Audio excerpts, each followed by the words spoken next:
Let's briefly talk about the news of the day. Unemployment up 6.6 million this week.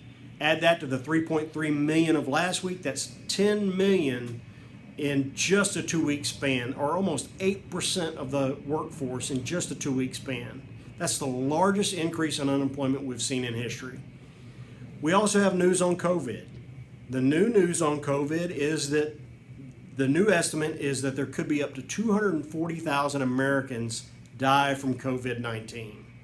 Do we think these issues are going to send us into the next Great Depression versus where we are today in a recession?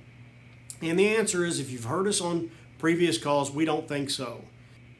Let me explain why.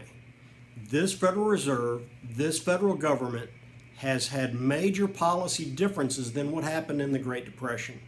Remember, in the Great Depression, unemployment was over 20% for a prolonged period of time. In fact, 9 years after the beginning of the Great Depression, it was still 18%. So, what are the policy differences from then to now? Well, back then they raised taxes.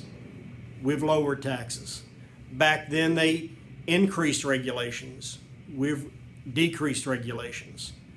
The Federal Reserve raised interest rates. This Federal Reserve has taken interest rates to zero.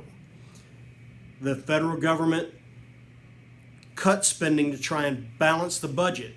This federal government has increased spending to create more money supply. Bottom line is, the market may or may not have already priced all this into the markets. The economy, however, is most likely going to continue to get worse before it gets better. And COVID-19 is most likely going to continue to get worse before it gets better. But at the end of the day, we still think our three main theses are still very valid in the aspect that it could bounce down a little further and then bounce basically to almost break even, with back-to-back quarters being really bad to really good. Or we could continue a little further beyond what we saw last Monday and then bounce back in a year or two.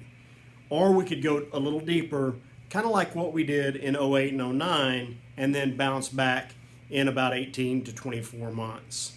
Remember, some of these recoveries can happen very rapidly, so we don't want to necessarily miss out on those rapid recoveries. Thank you and have a great day.